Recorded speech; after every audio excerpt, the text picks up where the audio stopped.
Good afternoon, everyone. My name is Lisa Jackson Pulver. I'm a proud Wiradjuri woman. My people hail from Wagga Wagga, although I've lived almost my entire life here in Sydney.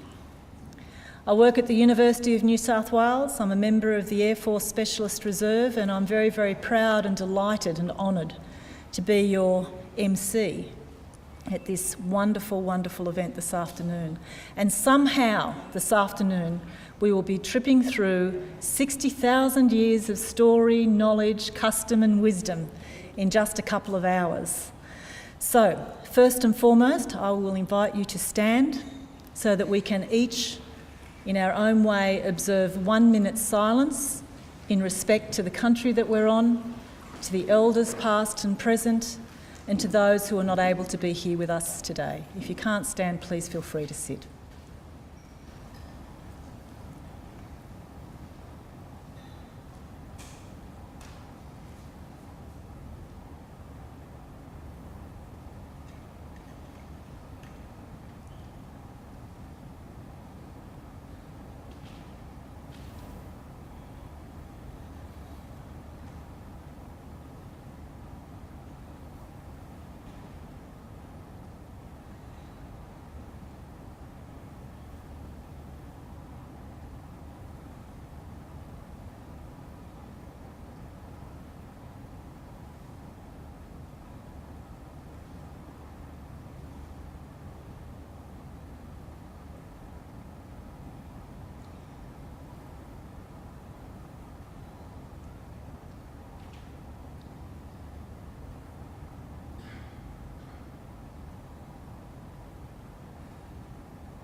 It is indeed my very great honour to invite Aunty Sandra Lee, Darug Elder, to deliver the Welcome to Country.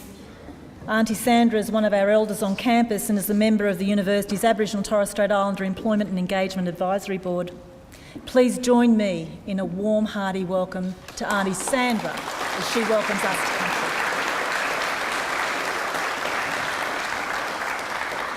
Thank you very much, people. First, I'd like to give you a bit of history of me and my lineage, which goes right back to Goomanberry, who was the father of Yarramundi, who was the father of Maria and Colby. And my lineage comes through Maria. Our people have lived on the land here for generations. I was born in Blacktown, lived in Blacktown, and I'd probably die in Blacktown because that is my home. I would like to welcome you all onto Darug land and pay my respects to the Barramatical elders of the land whom we're on at the moment. So with that, I'd like to say to you, Nullawan, Midiga, Guru, Baruk, Didgeridoo, Jana, Danui, Nagami. That means come in, sit down, a good friend is happy to see you. And I am so happy to see all you people here today because what Melissa and her people have done is outstanding. And she deserves every congratulations that she gets because she has worked so hard on this book. So with that, thank you, Melissa.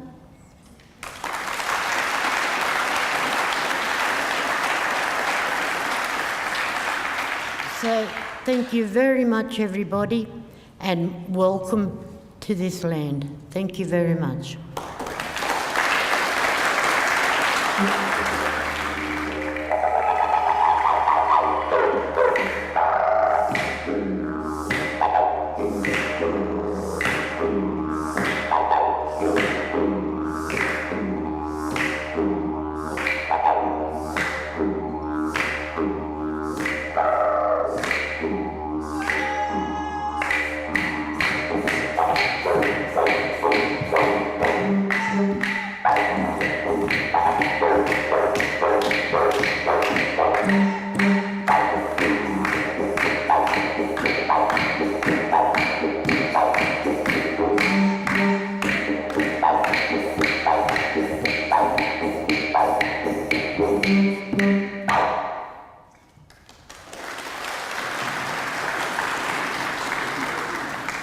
Yamagata Maingu, Tuni Kanarapa. Hello and welcome. My name is Sharon and I'm from the Nambar Nation, northwest New South Wales. The first dance we've done is our welcome and our clearing dance, showing our style of dance, where we're from, who we are, and also our way to pay respects to the traditional owners of this land that we gather on today. I'd like to acknowledge, pay my respects to the Darug people, the ancestors, and for welcoming us onto Darug land. I'd also like to pay my respect to elders, special guests, aunts, uncles, brothers and sisters who are here today, and my non-Indigenous brothers and sisters. Welcome to such a great event. It's an honour to be here, and we've got just a couple of dances to share with you. And then afterwards we've got some bush tucker, and there were some little gifts on the seats with some bush tucker and natural soap, so I can cook, sing, dance. And I'm single? Nah, gammon. So thank you and enjoy the day. Gubba Green. This first dance tells a story about a man who has a dream. In that dream, he's changing from one animal into another. Gubba Garan. Gubba Garan Kampala. A warrior into banana.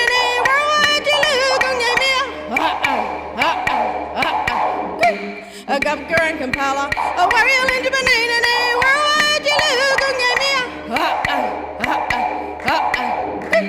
A Gubba Garan Kampala. A warrior into banana.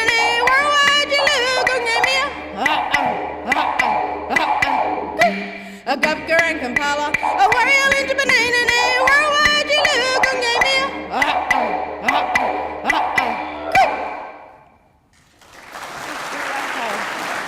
Just going to do one more dance, and this one is about the Willy Wagtail, and we call the Willy Wagtail Dadichity. Dadichity does this dance to celebrate how he gets his name. Dipio and Patalinia, Dipio and Patalinia, Dipio and Patalinia, Dipio and Patalinia. Diddy walk a kitty go, ditchity, ditchity, ditchity walk. Dipio and Patalinia, Dipio and Patalinia, Dipio and Patalinia, Dipio and Patalinia. Diddy walk a kitty go, ditchity, ditchity, ditchity walk. Dipio and Patalinia, Dipio and Patalinia, Dipio and Patalinia, Dipio and Patalinia. Diddy walk a kitty go, ditchity, ditchity, ditchity walk. Thank you. Enjoy the lecture.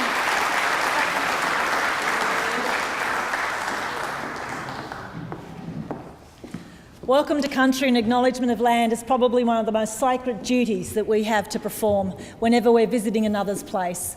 And it's most remarkable that for 60,000 years we've been sharing these protocols and these journeys together for such a long time, so that when people from other places come, we get a sense of who they are by how they respect us and how we know where they come from by sharing some of their stories. So thank you very much to Indigi-Earth for sharing that, and thank you especially to Aunty Sandra for your beautiful welcome and gracious welcome.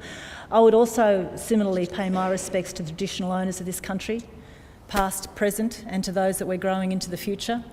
I'm very, very happy and honoured to be here, and I know that today, as we dance through a lot of the work that UWS is very, very proudly leading, I know that we'll go away with some new knowledge and some stories to share and an opportunity to grow.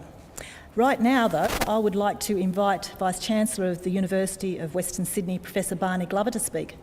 Professor Glover commenced in the role of Vice-Chancellor only in January this year, and so this is one of the first of, it's his first Barramundi lecture, and it's very, very good to see you here. Previously, the Professor has been at Charles Darwin University in the Northern Territory. He's an accomplished academic leader and has a very long record of success in university management and leadership, particularly in research, intellectual property management and major capital development projects. So who knows what we've got in store over the next few years as your turn, Professor. The Professor holds a PhD in applied mathematics and has worked both on the east and west coasts of Australia. He's a noted and internationally recognised mathematician with expertise in applied mathematics and mathematics education. I know it comes as no surprise that Aboriginal people for the last 60,000 years have been very adept in the hard sciences. And in fact, we've grown our own scholars for 60,000 years in things as diverse as astronomy, mathematics, navigation, medicine. We have our own well-developed pharmacopoeia, and in fact, we actually created the first mechanism of flight, which we call a boomerang, which others would call a rotary wing aircraft or a helicopter. So I think we're in pretty good company with you, Professor, and I'm really looking forward to hearing what you have to say. So please, everyone, join me in welcoming your Vice-Chancellor, Professor Glover.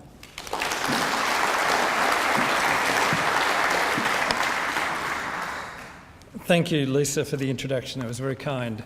And thank you also to Auntie Sandra for the welcome to country and the fabulous Indigenous dances that we've just seen.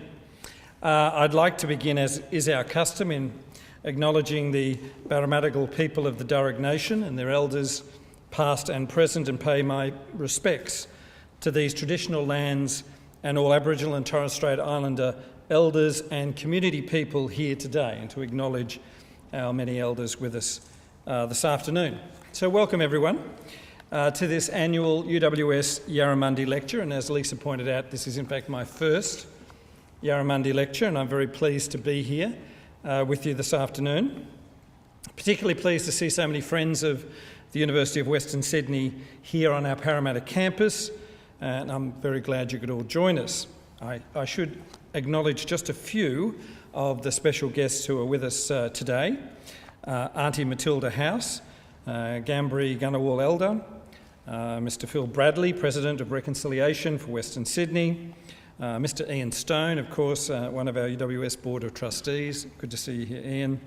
The Honourable Dr Kim Yaden, former Deputy Chancellor and an Honorary Doctor of the University of Western Sydney. Mr Peter Brennan, Chief Executive Officer of Bradcorp and another recipient of UWS Honorary Doctorate. The Honourable Dr Helen Sham Ho, OAM, and a recent recipient of an Honorary Doctorate from the University of Western Sydney. Mr Robert Love from Riverside Theatres, Mr Stuart Thompson from Deloitte, Mr David Pring, partner with KPMG, Ms Jackie Clark, board member, board director, UWS College, and of course, and most importantly in many ways, our wonderful elders on campus for the University of Western Sydney, and to our many students, alumni, staff and community members who are here today. So welcome to you all. As Lisa mentioned earlier, I commenced in the role of Vice-Chancellor in January this year, and as I said, this is my first Yarramundi lecture, and I've certainly been looking forward to the opportunity to come along.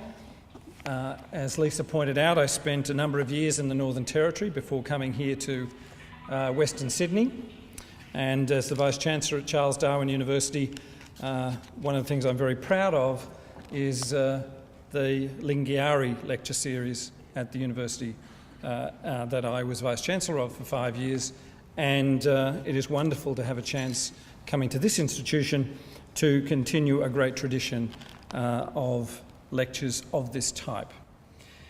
A little bit of background, I think, just to put things in context. The Yarramundi Lecture is a public event initiated in 1997 to acknowledge the traditional lands on which the university's campuses are located. The initiative was developed by Pearl Waimara, a former UWS student and staff member who's here with us today. Is Pearl here? Pearl, where are you? Pearl. Great to see you here. The event reflects the university's commitment to reconciliation and so much more. Each year, prominent Aboriginal and Torres Strait Islander representatives are invited to present at the lecture, and it's an initiative that enhances the university's engagement with the Aboriginal and Torres Strait Islander communities, and that's particularly wonderful to see. Of course, our university is located in Greater Western Sydney, which has the largest urban Aboriginal population in Australia, and our campuses span the traditional lands of the Darug, the Gundungurra, Tharawal and Wiradjuri peoples. As a major metropolitan university in a region that will continue to grow, the University of Western Sydney has a genuine desire to engage and collaborate with communities in the Greater Western Sydney region. UWS is committed to ensuring that Aboriginal and Torres Strait Islander people are well represented in education, in employment and in other areas of society. As I said, before commencing at UWS, I had the great privilege of working in the Northern Territory for a number of years. And it's only when you find yourself in Maningrida or Galawinku or Ali Kurrang or Hermannsburg, or in the very remote parts of the Northern Territory, talking with elders and community leaders, that you get a real sense of what Aboriginal and Torres Strait Islander culture means and how diverse the communities of the northern part of Australia are from one another. And then you extrapolate that across this country.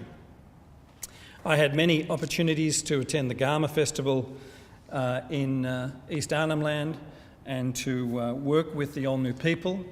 We're very proud of the fact that Charles Darwin University had a Yolngu language program. But one of the really exciting programs we had was Teaching from Country, as an example of our outreach. And I attended Garma 2 or 3 years ago, and one of our Yolngu lecturers gave a wonderful story of an encounter that she had on a beach in the remote east of Arnhem Land. She was sitting on the beach and she had a laptop computer and a satellite link beside her. She was sitting on the beach and a group of tourists crashed through the surrounding undergrowth and emerged onto this beach where they thought they were going to be in pristine isolation to find a Yolngu woman sitting on the beach with a laptop. And they wandered over to her, a bit surprised, and asked her, what was she possibly doing? And she said, well, she was involved with Charles Darwin University. And so they said, well, you must be a student. You must be studying here by satellite link to a university in Darwin. And she said, no, I'm teaching a group of students who are in a lecture theatre right now in Charles Darwin University and at Santa Clara University in California in a major satellite link about Yolngu culture, teaching from country. And that's been an extraordinarily important program at CDU, and it highlights something that I was very proud of, and the establishment of the Australian Centre for Indigenous Knowledges and Education, which was the connecting together of Indigenous cultures, Aboriginal Torres Strait Islander cultures, and Western cultures and knowledge systems, and to do that through a variety of means and from country. At UWS, we take a university-wide approach to improving socioeconomic outcomes for Aboriginal and Torres Strait Islander people and have introduced a number of initiatives across the institution. For example, in our School of Medicine, we've recognised the large Aboriginal population in Greater Western Sydney and the need for more Aboriginal and Torres Strait Islander doctors. The school ensures that every graduate of the UWS School of Medicine has placement experience in an Aboriginal community-controlled health organisation. This year, 16 new Aboriginal and Torres Strait Islander students enrolled into the Bachelor of Medicine, Bachelor of Surgery program at UWS. Since 2011, 11 Aboriginal and Torres Strait Islander students have graduated, and 3 more will graduate this year. And that's a wonderful record and something we will build on into the future. Again, another one of the initiatives in Northern Australia I was very proud of was the establishment of the Northern Territory Medical Program in 2011. This was the first time that students could study a full medical program in the Northern Territory, and it was a joint program between Charles Darwin University and Flinders in purpose-built facilities on our Casuarina campus in Darwin. And of course, half of the 24 students who went into that program in the first year were Aboriginal and Torres Strait Islander people. And so you can imagine as that program rolls out, it builds to 40 students a year. And when those students graduate as doctors with a great commitment to regional and remote Northern Australia and to assisting in addressing the health deficit of many Aboriginal communities, that the contribution of that program in Northern Australia will be profound. And I think what we're doing at the University of Western Sydney is very important, similarly in the context of the Greater Western Sydney region. I'd like to particularly acknowledge our achievements as recognised in the National Review of Higher Education Access and Outcomes for Aboriginal and Torres Strait Islander people, including building professional pathways and responding to community need, the UWS Indigenous Graduate Attribute by the Badanami Centre for Indigenous Education, research training and university workforce, the UWS Aboriginal and Torres Strait Islander Research Strategy, and University Culture and Governance, the UWS Office of Aboriginal and Torres Strait Islander Engagement and Employment, to just name 3. I'm very pleased at the moment that we have established the position of Pro Vice-Chancellor, Aboriginal and Torres Strait Islander Leadership at the University of Western Sydney. I'm very pleased that position we're out recruiting at the moment, and I can't think of a better place than to suggest to all of you in this room that if you have suggestions of people that you believe would make a wonderful contribution in that role, that you encourage them to consider applying for what will be a very senior position in this university, with a significant obligation to take those sorts of examples of activities that we are well known for, but to take it to the next level.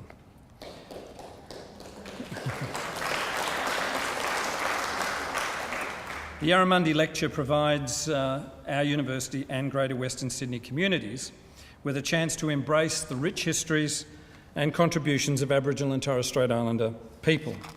Today I'm pleased in particular to launch Generations of Knowledge as a research project which highlights the impact of the Aboriginal and Torres Strait Islander community on the development of our university, guided by our elders on campus. And I know many of you will have seen the magnificent publication that we're launching today.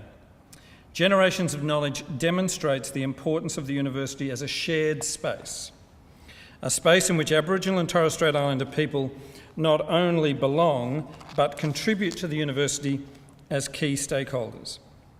And I'd like to acknowledge a few of the people involved, and to thank the research team for all their contributions.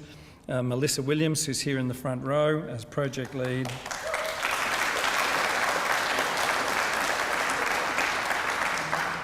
Our magnificent and hard-working elders on campus. Professor Kevin Dunn, of course, who is, yes, our elders on campus. Deserve a clap. Professor Kevin Dunn, the Dean of our School of Social Sciences and Psychology. Professor Simeon Simoff, our Dean of the School of Computing, Engineering and Mathematics. Dr Thomas Tresick, School of Social Sciences and Psychology. Dr Mark Hutchinson, of course, who wrote our University of the People, our 25th anniversary celebratory volume, History of the University. Dr Terry Sloan from the School of Management, and Alex Dobrikotta. Could you thank them all?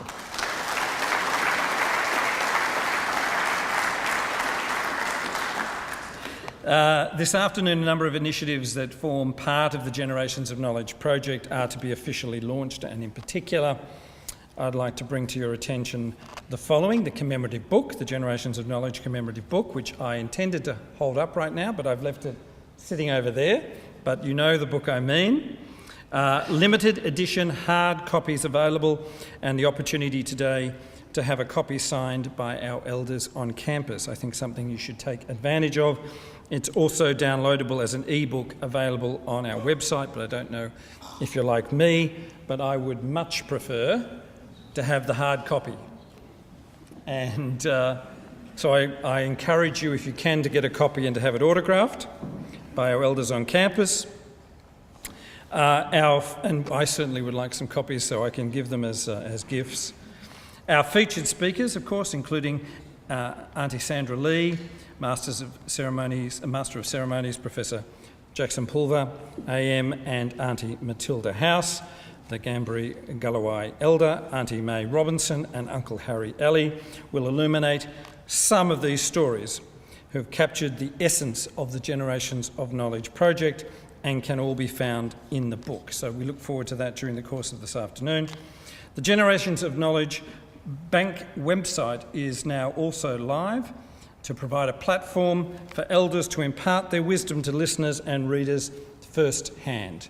And one of the things I think when I've been in the Northern Territory that I've always been impressed with is the way Aboriginal communities are engaging with the use of technology. And if you visit Yirrkala, you'll have a wonderful example of that at their media centre. And if you sit in their theatre and you watch some of the wonderful documentaries and films that have been made by the young people in particular of that part of Australia, you get a real sense of the importance of the digital and technology digital technology is now available to our communities right around Australia. And I know Lisa wants me to move on. The website also provides an exciting virtual world prototype of what life was like pre-contact. Website visitors will hear from Uncle Steve Williams, Chris Tobin and Dr. Thomas Trisac. Due to its accessible and innovative style, I know that these initiatives will find an audience both within the university but much, much more importantly in the broader community.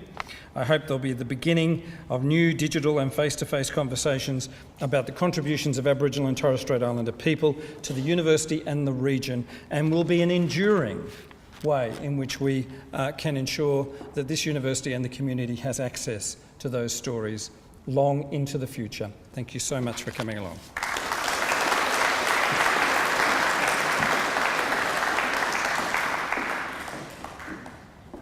Thank you so much, Professor Glover. It's very encouraging to hear your words and very encouraging to hear about your experience in remote northern Australia and how that is translating into practice.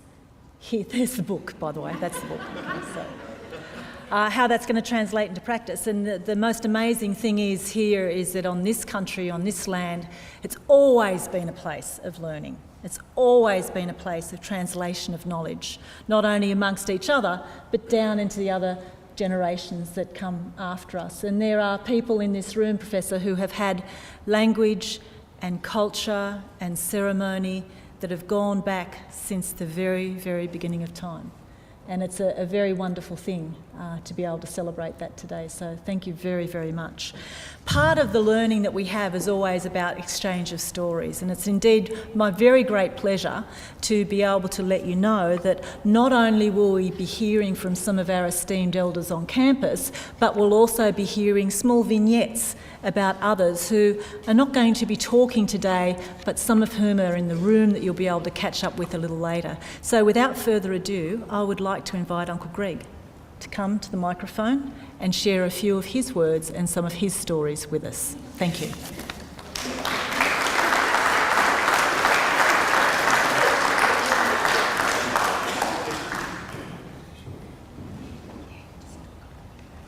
I'd like to say good afternoon to everyone.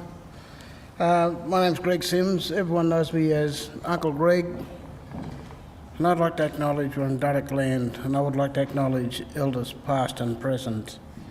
You know, it's an honour to be not just an elder on campus, but being an elder in the community, where the community nominated me to be an elder. And myself coming from the eastern shores of Botany Bay, a place called La Perouse, where I grew up in Aboriginal Reserve, which I classify that reserve as my university, the University of Life, where my elders taught me and taught me well. And I learned so much from my old people, and all those values and stories they gave me to take on to the next generation. And I've been living in Western Sydney, in the Mount Druitt area. Next month will be 30 years. And it just seems like I've only been here for about 10 years, but it's 30 years. And I'm so, I'd like to acknowledge the people of Mount Druitt, because they accepted me in, and that's where I sort of went from there. And now I'm one of the elders on campus, and the beauty of this being an elder on campus, there's 19 of us, and when you look at the diverse of those elders coming from different nations, it's a very, very powerful circle. And I'd just like to acknowledge Melissa and being part of putting all this together, because it's something I've never ever thought it would happen, and now it's reality that we do have elders on campus. And but I learned so much from my old people. I've got to give credit to my old people that taught me. I'm sitting out there and I'm doing my wood carving. I'm the last of my people, of the Darug Nation, the 35 tribes. I'm last of the Gundungurra people in the Blue Mountains that still carries on doing traditional wood carving. When I say traditional wood carving, I'm using a steel axe. But years ago, our old people used stone axes. but it's still the same technique as how they made the weapons yesterday. And, well, I could just say all those old people, they were my heroes, you know. They taught me well. And they always taught me always share and never be greedy. They taught me always show respect and acknowledge. And I grew up in that way, you know. If I was taught to do bad things, I would have done bad things. But they taught me in a good way. And I've seen a lot. I could talk all afternoon about what I've seen in my time, but it's that much I could talk about. But you know, coming to Western Sydney to live, I've seen a lot of changes. Seen a lot of changes in Western Sydney. I've seen a lot of years ago when I came here, the kids. I've seen all these young kids, high school kids, where I used to buy a loaf of bread and Devon and hot chips. I say, you want to feed your fellas? I'd buy them a feed, you know, around the shop, and they'd sit there and have a couple of big bottles of Coke and a couple of loaves of bread and some hot chips and Devon. You know, that's the real black fella feed. But they were all mixed. They were all mixed kids. They'd sit there and have a biggest feed, and it didn't happen just that once, but it happened quite a few times. Now, I'm going back about 25 to 26 years ago. All those kids, they used to be there with their high school sweethearts, all the young fellas, and I see them today, they're still with their partners, and they got their little kids in the shopping centres, and they still acknowledge who I am. They still talk to me, no matter whether they're black or white. So I wear quite a few hats in the community. I'm part of the reconciliation movement. I'm one of the elders on campus. I'm going to be part of the Koori courts. Just touching on a few things, and I work with Ability Options. We're a service provider looking after people with disabilities, and I'm so proud that my CEO came here today, Jihad, up the end there. Jihad, could you stand up, please? And thank you for coming. And I'd like to acknowledge Professor John McDonald from the Hawkesbury. Thank you for coming too. That's very good. And I'd like to acknowledge all elders from various places that's here today, and like the diverse of elders, and I'd like to acknowledge my elders on campus. Thank you, Vice Chancellor, for having us here today, and it's always nice to see you. And I think that's about it. I can talk about a lot of things. You know, we have a lot of remarkable people in our communities that does so much, you know. And if we had, you know, and when people talk about something, they say, oh, you know, this and that, and I say, you know, the trouble is we haven't got enough. If we had about 3 or 4 of those people, things would work out fine. But we need more good people in our community so we can move forward, because it's very important for all of us. And I'd just like to acknowledge Sister down here. I'm glad you showed up, because you're one of our important people. Could you stand up, please, darling? No. Come on. It's Winsome Matthews. So, thank you for coming, and you know, Vice Chancellor, we should have this a little bit more often, you know, come together. So, because, you know, the reason why I say this, it's not about us and there's you, it's about all of us. We're all one mob, black and white. We're all one people, and I don't care what anyone says, so don't let anyone tell you any difference. Thank you for having me.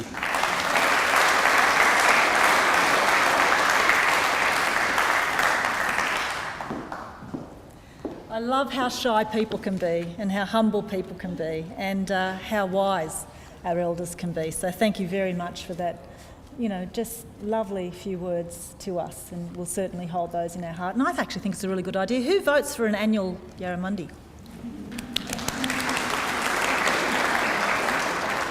You know, we can't do it without the efforts and the time and the support and the expertise of our non-Aboriginal and Torres Strait Islander brothers and sisters. And I'm very pleased to introduce part of the project that Melissa has been leading through the university here with Dr. Thomas Trezak. Thomas, I'm going to ask you to introduce yourself and tell us a little bit about the interesting work. You may have seen the funny sci-fi glasses out there. Okay, if you haven't, please get out there and have a look at the end of this session, okay? So Thomas, please.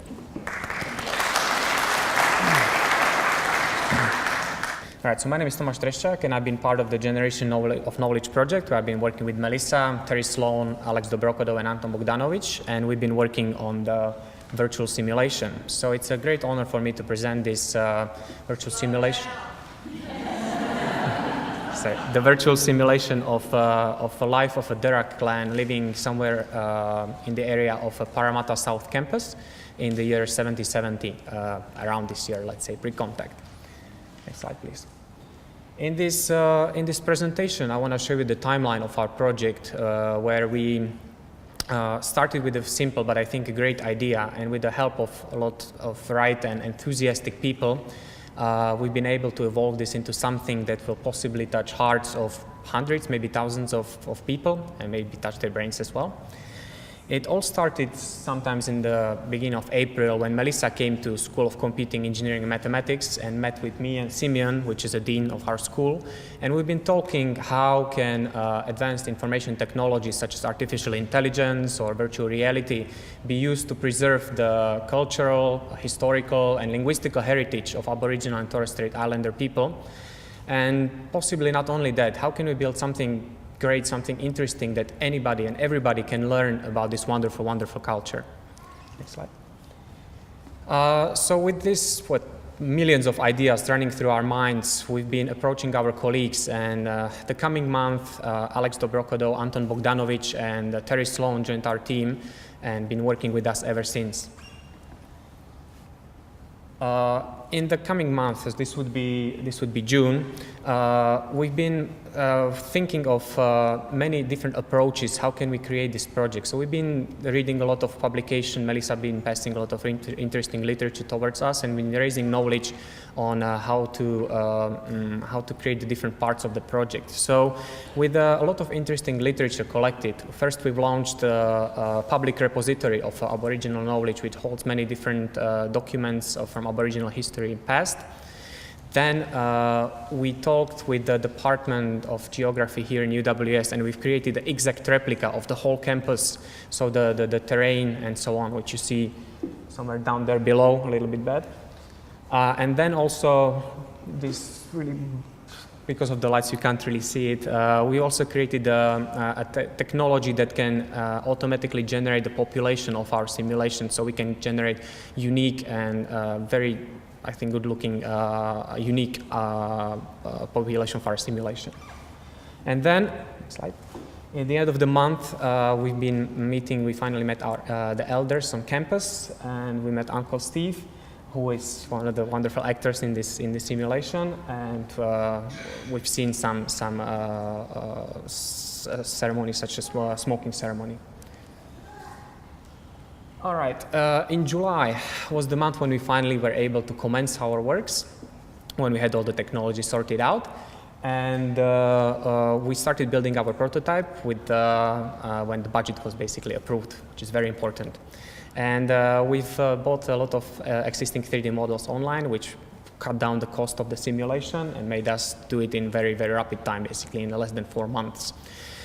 Technology is not everything. With every single great project, you need a great story, right? Which was quite easy because we had such wonderful people to work with, and we talked with our elders about the different parts of the dreaming and which parts can we portray in our simulation which would be interesting. Well, we think that every single part is interesting, but we had to select a few which would be easy enough for us to include in our first prototype. Then we've created our first prototype, which included just the terrain, some animals, trees, and plants. And then in August, finally, we've been able to focus on the population of our simulation. That's when please, next slide. That's when we started to work with our wonderful actors, Uncle Steve and Chris Tobin, where we use the motion capture technology. That's, you see Uncle wearing a motion capture suit, and we've been reenacting different scenes from the past, such as the smoke ceremony and so on. And that's down below. You see Uncle as a computer representation of himself, very skinny figure. All right, next slide, please. We've recorded not only the animation, we also recorded the different dialogues and the narrative of the whole simulation. And then we built our second prototype with all the animations, all the scenes. So we got really, really close to it, but we still had a little bit problems with some graphics and animations. And also at the end of this month, we finally we finalized our narrative thanks to elders and Auntie May, who rigidly reviewed our script and had many wonderful ideas of how to improve it. And in September, that's when we finally been able to share the first results of our work. I went to the conference in Barcelona, and social simulation conference, where our preliminary results were presented. It has met a lot of attention, and I've been able to consult it with the experts in the field, and it helped me greatly improve this simulation. This work has won the Best Poster Presentation, and it was quite a success. Next slide. And in the end of September, we've received our Oculus Rift. So those are the weird devices that you've seen there in front. Like it was said, you are more than welcome to come and test it out yourself. It's really a wonderful experience, and I hope you will all like it. Then in October, we've been focusing, we've decided to split our simulation into two parts, that we will create the virtual reality experience, and also that we create the 3D game itself. So just two different experiences for different people. If the people don't have this headset, then they can still play a game. So in October, we finalized the works on our game, greatly improved the computer graphics, greatly improved sound, worked with Chris Tobin to make the whole simulation be more believable, so to be historically accurate and so on. In November, we finalized the works on the virtual reality itself. I think I said enough, so I would like to show you a small video. It's a very short 1-minute video that will show you our project. So just a second.